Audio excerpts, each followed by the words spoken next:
Before we get into the case today, I love doing Murderess, and I know a lot of you love listening to it. There's now a way for you to help keep the show going and help with production costs through a monthly donation. Just scroll to the bottom of the episode description and click the support link. I really appreciate it. You hear good things. On the night of June 23rd, 1984, 15-year-old Kirsten Costas showed up at a stranger's house in Moraga, California, upset and trying to call her parents. She had been expecting to attend a dinner connected to a girls' service organization at school. But something had gone wrong with the girl who picked her up. Kirsten explained it simply. My friend got weird on me. Alexander Arnold offered to drive her back to her neighborhood in nearby Orinda. On the way, he noticed a Ford Pinto following them. When Kirsten got out of his car, a teenage girl approached her. Arnold saw an arm come up and something metal flashed in the darkness. For a moment, he thought he was watching two girls fight. Then Kirsten fell. She had been stabbed 5 times. Somehow, she managed to get back onto her feet and cross the street, bleeding heavily and struggling to breathe, trying to reach another house for help. She collapsed there. The girl who attacked her got back into the Pinto and drove away. And then she went back to being a high school student. For nearly 6 months, Kirsten's killer attended school, went to church, talked with friends, and lived inside the same community that was terrified by the murder. Then, when Bernadette finally confessed, one of the things she said she had feared most that night was Kirsten returning to school and telling everybody what had happened between them. That Kirsten would tell people Bernadette was weird. I'm Sidney Smith, and this is Murderess Podcast. This week's Murderess is Bernadette Protti and the fear of being weird. Before Kirsten Costas became the girl in a murder story, she was the girl her mother described as the energy of their home. Kirsten Marina Costas was born July 23, 1968. Her parents, Arthur and Berit, moved their family from Oakland to Orinda, a small community east of San Francisco, looking for the kind of life that draws families to the suburbs: good schools, safety, space, and opportunity. Kirsten grew up there with her younger brother Peter, and the family became active at the local swim and tennis club. By high school, her life was busy. She swam varsity, had a lot of friends, loved music, and according to her mother, spent plenty of time on the telephone. I mean, what teenager didn't? Berit remembered her dancing around the house. She was social, energetic, and already developing the kind of schedule that suggested sitting still was not really her thing. That spring, Kirsten wanted badly to make the cheerleading squad. At Merrill, that was not a casual extracurricular. Girls practiced, wrote essays about what they could contribute to the school, and performed for judges. Parents were expected to spend hundreds of dollars on uniforms and camp. The girls who made the team were announced with flowers and congratulations. Kirsten practiced at home and with friends. And you know what? She made it. She had also been invited to the Bobolinks, better known as the Bobbies, a girls' service organization that carried a lot more social weight than the word service might suggest. Contemporary accounts described it as something between a volunteer club and a high school sorority. Membership involved community work, but it also meant visibility, status, and access to one of Merrimmont's more desirable social circles. After Kirsten was killed, those details became the convenient way to describe her. Pretty, popular, swimmer, cheerleader, Bobby, who came from an affluent family. None of that was necessarily wrong, but labels can flatten a victim fast. Once somebody becomes the popular girl, people start acting as though the category explains everything about her. Her friends remembered her as a person, not a category. Kirsten had flair. She was confident enough to be noticed when she entered a room. She had changed social circles as she grew older and had become part of what some students called the loud crowd. Other girls noticed her clothes, her accomplishments, and the way she carried herself. That did not mean everyone adored her. There were students who thought Kirsten could be blunt, and Bernadette would later remember comments that hurt her. Kirsten was 15 years old. She may have had all the normal rough edges of a teenager still learning how much power a careless remark can have. But on June 23rd, Kirsten was still a month away from turning 16. Summer had barely started. Junior year was ahead of her. There should have been more swimming, more dances, more fights with her parents, more nights on the telephone, more friendships that changed, and more chances to become somebody different from whoever she was at 15. Berit would later say her daughter had been ready to start living her life when it was cut off. And one of the strangest things about this case is that something Kirsten had worked hard to achieve, making the cheerleading squad, barely had time to become part of her own life. For somebody else at the high school, it had already become proof of something much bigger. Bernadette Protti was not the lonely outsider that later versions of this story sometimes turn her into. She came from a large, devout Catholic family. Her father, Raymond, had worked as an engineer or public employee in San Francisco.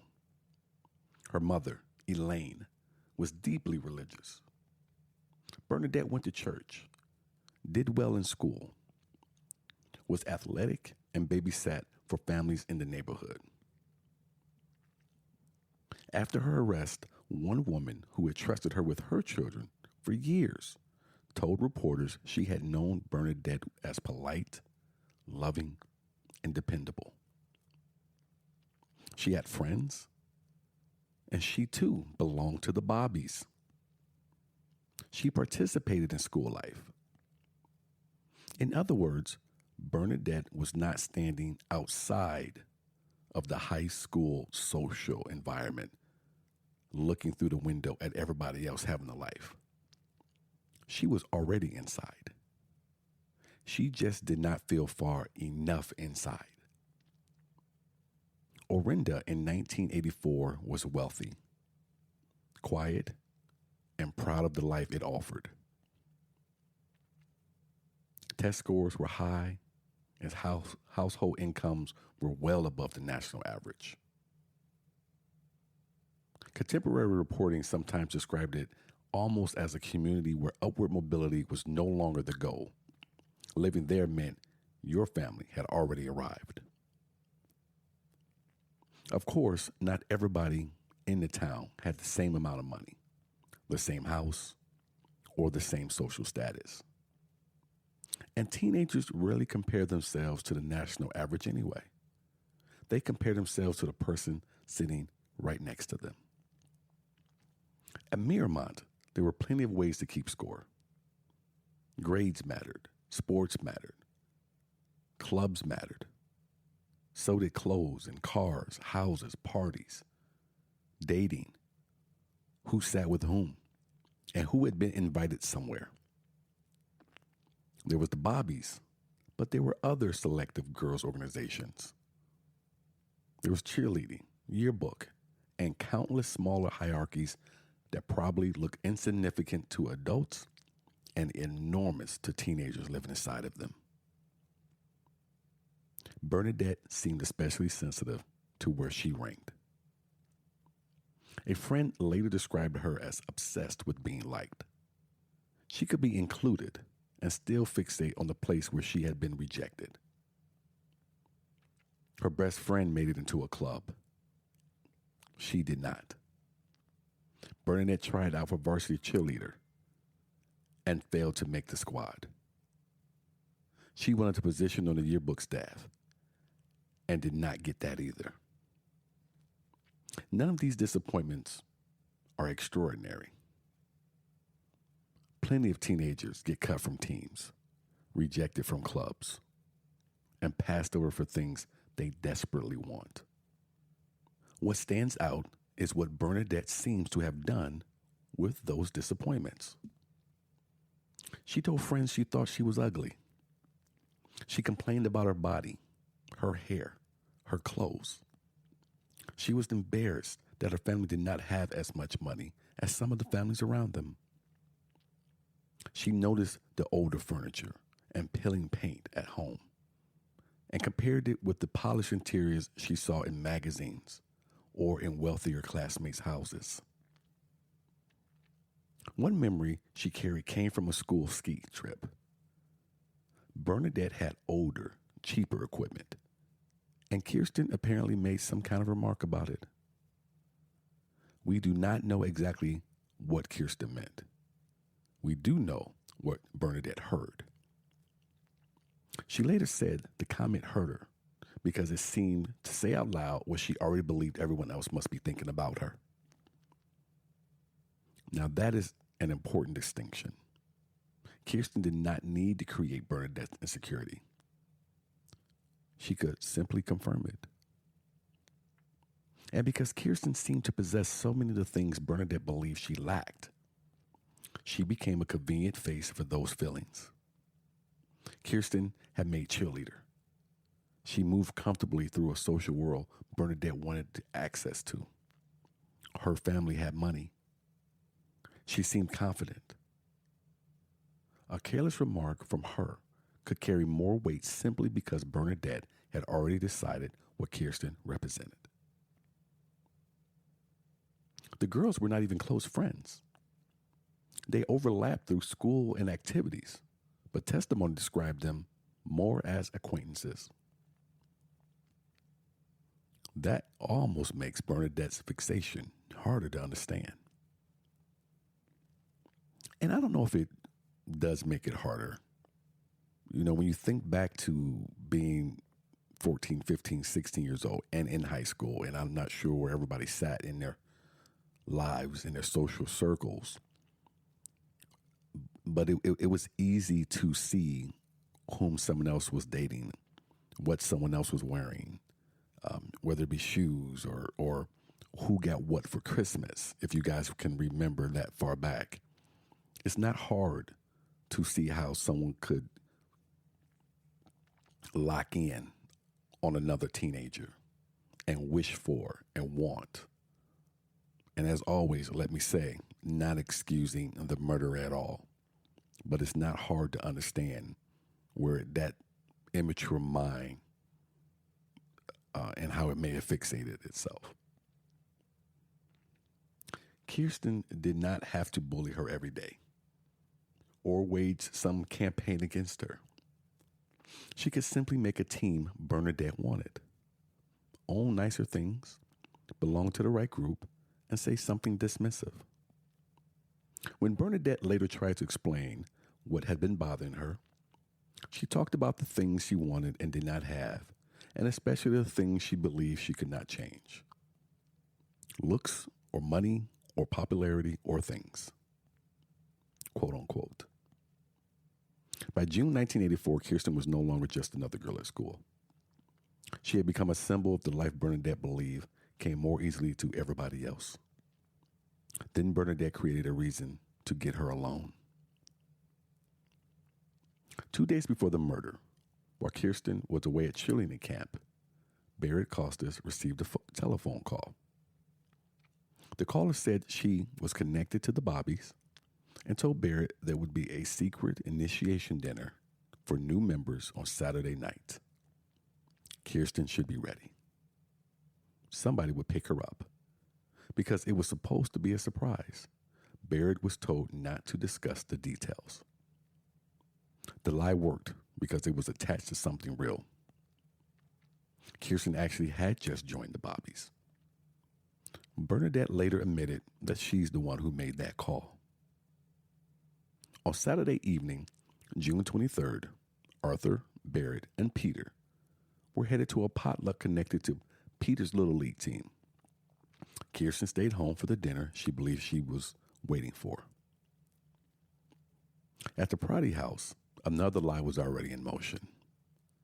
Bernadette told her parents she was babysitting for a nearby family.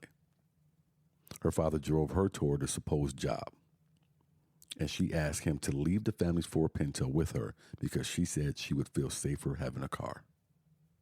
So her father, Raymond, walked home. His daughter got behind the wheel and drove to Kirsten's house. That sequence would later become one of the hardest things to square with Bernadette's insistence that she never planned a murder. Whatever she intended to do, she had already put real thought into getting Kirsten away from home without either family knowing what was actually happening.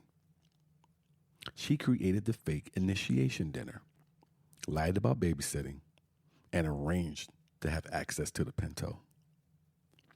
That is planning. The question was what she was planning. Bernadette later said she wanted Kirsten to like her. According to her version, the fake Bobby's dinner was only a way to get her into the car. She intended to take Kirsten to an unsupervised party and imagined that if they spent some time together, maybe the two girls could become friends. When Kirsten approached the Pinto and realized who had come to pick her up, Bernadette remembered her reaction as something close to disappointment. "Oh, it's you," quote unquote. They drove away. From there, the story becomes less certain. According to Bernadette's confession, Kirsten wanted to stop and smoke marijuana before the party. They ended up near a church in Moraga. Bernadette said she did not want to smoke and that Kirsten began acting as though she was being strange. Whether there was a real argument or just a tense exchange is unclear, but Bernadette said Kirsten put her down. Kirsten's parents strongly disputed that account. Berit never claimed her daughter had never tried marijuana, but she rejected the suggestion that Kirsten had been carrying drugs that night or that the confrontation should be reduced to some kind of drug dispute. Now, during our research, we did not find enough evidence to settle that part of the story. And we don't want to sit here and pretend as if we did and we do. But what we know is that Kirsten got out of the Pinto and ended up at Alexander and Mary Jane Arnold's house. She tried to reach her parents and could not. When the Arnolds asked what had happened, she said her friend had gone weird on her. Alexander offered to drive Kirsten back toward Orinda. Bernadette followed them. Later, she claimed she was simply making sure Kirsten got home safely. But during her confession, she also admitted that another fear was growing as she followed the car. What was Kirsten going to say when school started again? Would she tell people about the fake dinner?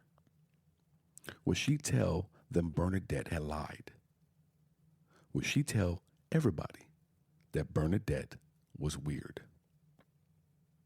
By the time Arnold reached Kirsten's neighborhood, that fear had followed them all the way back to Orinda. Kirsten got out of his car. Bernadette parked the Pinto and followed her. And then there was the knife. Her explanation was that a large kitchen knife happened to be in the family car, and she used it during the confrontation. One of her older sisters later testified that she sometimes kept a large knife in the vehicle for cutting vegetables for meals. The Costas family never bought that story. To them, it was almost impossible to believe that Bernadette had spent days engineering a fake dinner to get Kirsten alone and then, on that exact night, just happened to find a large kitchen knife sitting inside the car. They believe she brought it with her. The judge would eventually conclude that prosecutors could not prove that beyond a reasonable doubt. But before anybody had to argue about the knife in court, Bernadette used it. She caught up with Kirsten outside a neighbor's house. Kirsten told her to go away. Bernadette said she became angry, and moments later, Kirsten had been stabbed 5 times. Mr. Arnold initially thought he was witnessing a teenage fistfight. Then he saw the flash of metal. Kirsten went down. Somehow she got back up. Bleeding badly and struggling to breathe, she crossed the street trying to reach another house for help. A neighbor came to her aid while paramedics were called. Arthur and Berit returned home to a street filled with emergency vehicles. They had left that evening believing their daughter was attending a school dinner. They came back to see her being taken away in an ambulance. Kirsten died that night. Bernadette drove home. According to her later account, she disposed of the marijuana, dealt with the knife, and eventually got rid of the clothes she had been wearing. Then she took a walk with her mother and the family dog. Nothing about her apparently caused Elaine to realize her daughter had just attacked another child. The next day, Bernadette said she learned that Kirsten was dead. Later, she attended her funeral. When investigators finally asked her why she had done it, there was no great explanation waiting. "I really don't know," she said. "She was telling me to go away. I just got angry, and I did it." That would become Bernadette's explanation for the killing. But the problem was everything that had happened before she got angry. Now, the murder terrified the town because violence like this was not supposed to fit the image the town had of itself. Parents, like many of you out there, had paid for safety as much as schools and property values. And now, a 15-year-old girl had been stabbed to death on a residential street with no obvious killer. Now, I can tell you, growing up similar to these two young ladies, had anything like this happen, my parents and others, friends of mine, so on and so forth, they would have flipped out too, as well as we. Police had pieces of the story. Witnesses described a teenage girl in a Ford Pinto. Investigators had descriptions of clothing and appearance and initially expected the case to break fairly quickly. Instead, weeks passed, then months. The community raised more than $50,000 in reward money. Girls were encouraged to travel together. Parents wondered whether the person who killed Kirsten was still nearby. Arthur Costas openly warned that the killer might be one of the students returning to Miramont that fall. He was right. But while Bernadette returned to school, suspicion settled heavily on somebody else. Contemporary reporting used the pseudonym Heather Crane for another Miramont student who became the focus of rumor. Heather had once fit comfortably into the school's more conventional social circles, but her appearance and friendships had begun changing. She dyed part of her hair, dressed differently, moved away from the popular crowd, and even declined an invitation to join the Bobbies. She was becoming more visibly herself. After Kirsten's murder, being visibly different became dangerous. Students said Heather disliked Kirsten. Stories circulated that she had threatened her. Someone claimed her boyfriend had access to a Pinto. He did not. There were rumors that Heather's family planned to leave for England to avoid prosecution, and even whispers about satanic involvement. Boy, does this sound like high school, I tell you. She had an alibi. The rumors continued anyway. Her family received calls in the middle of the night. Other students stopped speaking to her. By September, Heather had transferred to another school. Meanwhile, Bernadette remained easier for people to accept as ordinary. Police had actually interviewed her. Her father owned a Pinto. She broadly fit the witness description. She moved through some of the same school organizations as Kirsten.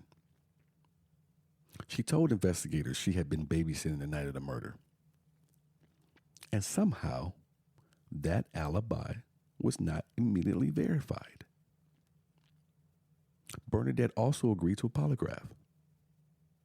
Investigators initially treated the result as though she had passed, and that helped move attention away from her. Polygraphs carry more authority in popular culture than they deserve.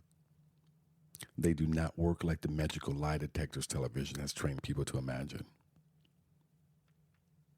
In this case, the test apparently gave investigators confidence in a babysitting story nobody had actually checked. Eventually, the Costas family hired private investigator Elliot Friedman using some of the reward money. He began going back through potential suspects and checking details that had been accepted earlier. When Friedman contacted the family Bernadette claimed she had been babysitting for, they told him she had not babysat for them in about a year. Her alibi was false. According to Friedman's later account, he took that information to detectives and was told Bernadette had passed the polygraph. He kept pushing. The test was reconsidered. Well, let me take another quick minute. If the family is telling you she wasn't there, I'm not quite sure why he would have to keep pushing. If the family says she wasn't there, I don't care what the polygraph says. So I'm a little at a loss for words on that piece. The test was reconsidered. And suddenly, the girl who had been living quietly inside the investigation moved back toward the center of it. By then, police had spent months chasing leads, interviewing hundreds of people and checking hundreds of Ford Pintos. The town had been trying to imagine what kind of person could murder Kirsten Costas. An innocent girl had been driven out of school because she looked different. The actual killer had spent those same months terrified of being seen that way. The Contra Costas County investigation eventually sought help from the FBI's Behavioral Sciences Unit. Criminal profiling tends to get more mystical every time a story is retold. Years later, it can sound as though a profiler walked into the room, studied the case for 5 minutes, and somehow announced the killer's personality. That is not what happened. Investigators already believed they were looking for a teenage girl. They knew about the Pinto. They knew the attack had been personal and close. They had months of interviews, witness statements, and names. The profile gave them another way to think about the emotional logic behind the killing. In December 1984, Bernadette sat down for another interview, this time involving an FBI agent. The conversation turned toward characteristics investigators believe might fit the killer. At one point, Bernadette reportedly said, "It sounds like me," quote unquote. Then she asked a question that gets even closer to the center of this case. Could a 16-year-old girl be more frightened of publicity than prison?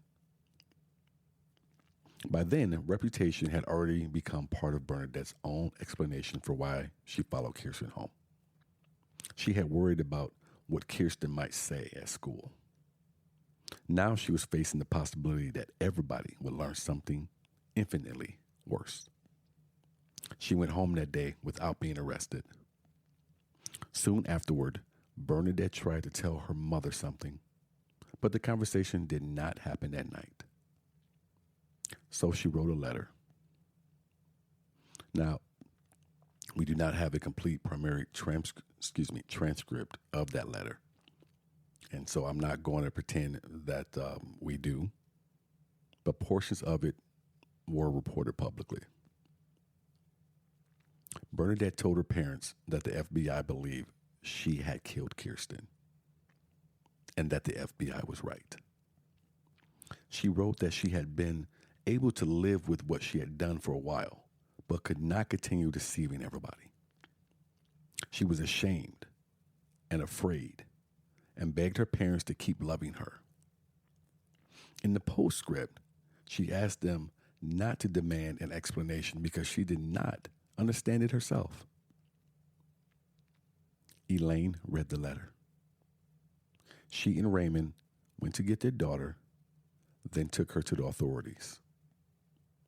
The recorded confession that followed lasted more than an hour. What is striking is how often Bernadette returned to the same subjects: cheerleading, clubs, yearbook, appearance, money, popularity, and the fear of being seen as weird.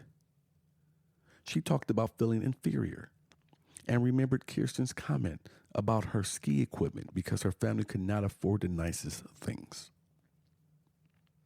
She admitted making a fake phone call, creating a babysitting story, and following Kirsten home. She admitted stabbing her. What she would not admit was that she had planned a murder. Bernadette said she did not know what she was doing and claimed she was horrified afterward. At another point, she said, "I didn't think about if she was going to die." That sentence mattered because by the end of the confession, police no longer had a mystery about who killed Kirsten. Bernadette had answered that question herself. The harder question was when she decided Kirsten was going to die. Bernadette was 15 when Kirsten was killed and 16 by the time the case reached court. Under California law at the time, she remained in the juvenile system. There would be no jury. Superior Court Judge Edward Merrill would hear the evidence and decide whether the killing amounted to first-degree or second-degree murder. The proceeding lasted only a few days, but public interest was enormous. People packed the courtroom, and others were turned away.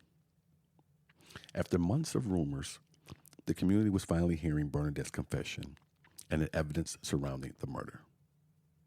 But guilt itself was not really the fight anymore.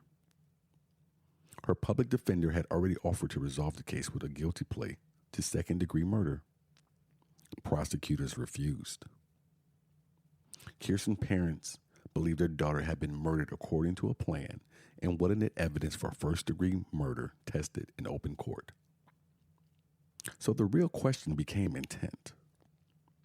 Was the fake dinner an elaborate but bizarre attempt to create a friendship that later went horribly wrong? Or was the fake dinner the beginning of a murder plan? The prosecution told the judge to look at the entire night, not simply the moment Bernadette picked up the knife. She had called Berit in advance and invented a secret initiation dinner. She lied to her own parents about babysitting. She arranged access to the Pinto and picked Kirsten up under false pretenses. When Kirsten escaped the situation, Bernadette followed the car, taking her home. Once they reached Orinda, she parked the car and approached Kirsten with access to a large knife. Prosecutor John Oda argued that Bernadette's confession was self-serving when it came to intent. In the state's theory, she desperately wanted acceptance from Kirsten and from the social world Kirsten represented. If she could not get that, prosecutors believed she was prepared to kill her. Arthur and Berit saw the same sequence as evidence of premeditation. To them, Bernadette had opportunities to stop all night. She could have abandoned the fake dinner, gone home, let Kirsten leave, stopped following Arnold's car, or simply stayed in the Pinto once they reached the neighborhood. She kept going. The defense had a different explanation. Bernadette had planned a social encounter, not a murder. She wanted Kirsten to become her friend. The party she intended to take her to was real. The knife was already in the car and had not been brought as a weapon. She followed because she wanted to make sure Kirsten reached home, even while becoming increasingly afraid of the embarrassment that might follow. Then, outside the neighbor's house, Kirsten told her to go away. According to Bernadette, fear became anger, and she snapped. That explanation did not make the killing less brutal. 5 stab wounds do not become less violent because the crime is classified as second-degree murder. The legal distinction was narrow. Premeditation required the judge to find beyond a reasonable doubt that Bernadette had formed an intent to kill before the attack rather than making the decision during an explosive confrontation, which brought everybody back to the knife. If Bernadette deliberately brought a large kitchen knife with her that night, the fake Bobby's invitation looks very different. If the knife truly had been left in the family car by an older sister who used it for food, then one of the clear signs that Bernadette had armed herself before picking Kirsten up was gone. Judge Merrill ultimately found her guilty of second-degree murder. That was not a finding that the death was accidental, and it was not a declaration that Bernadette lacked responsibility. It meant the state had not proven first-degree, premeditated murder beyond a reasonable doubt. For many people in Orinda, that was difficult to accept. The fake dinner felt deliberate. Following Kirsten home felt deliberate. 5 stab wounds certainly felt deliberate. But deliberate behavior and legal premeditation are not exactly the same thing. A person can plan a confrontation and still kill impulsively. A person can lie for days and make the fatal decision in seconds. Or a person can build a chain of deliberate actions, then describe only the final step as spontaneous because the alternative is admitting what they intended all along. Bernadette never gave anyone a clean answer to that. She said she became angry. She said she did not think about whether Kirsten would die. She said she did not understand why she had done it. Judge Merrill could decide the legal degree of the murder. He could not tell anyone exactly when Bernadette stopped wanting Kirsten's acceptance and became willing to end her life. Bernadette was committed to the California Youth Authority. Because she had been a juvenile when Kirsten was killed, the system could hold her only until a maximum age. Her sentence exposed her to as much as 9 years in custody, with release required by 25. For Arthur and Berit, that limitation was difficult to accept. Their daughter had received no maximum sentence. Kirsten was gone permanently. During sentencing, Berit described the emptiness her death had left behind, while Arthur repeatedly returned to the imbalance at the center of the punishment. However many years Bernadette served, None of them could be handed back to Kirsten. While confined, Bernadette finished high school with strong grades and took college courses. By 1992, she was 23. A majority of a parole panel concluded she no longer represented an immediate danger to society. One official disagreed. That dissent pointed to an incident involving anger during a conflict with a boyfriend and argued that Bernadette still showed problems with impulse control. Arthur and Berit strongly opposed her beliefs. They worried that someone who had managed to go to school, attend church, talk to friends, and even attend Kirsten's funeral while hiding what she had done might also be capable of convincing authorities that she was ready to return to society.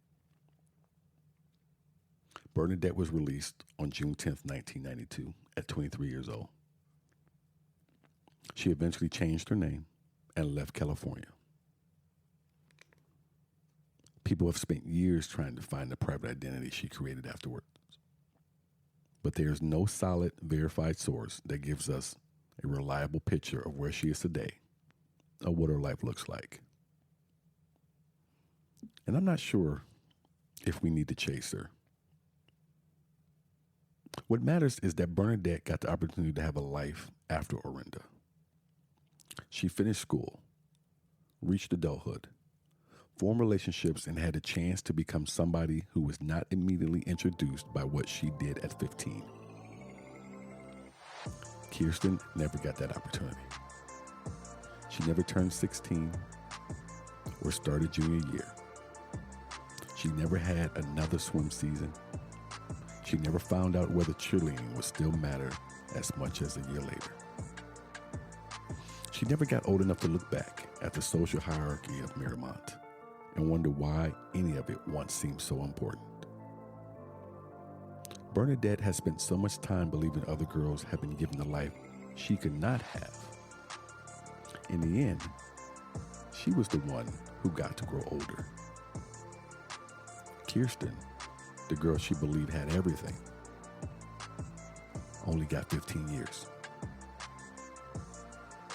Until next time, stay curious, stay cautious.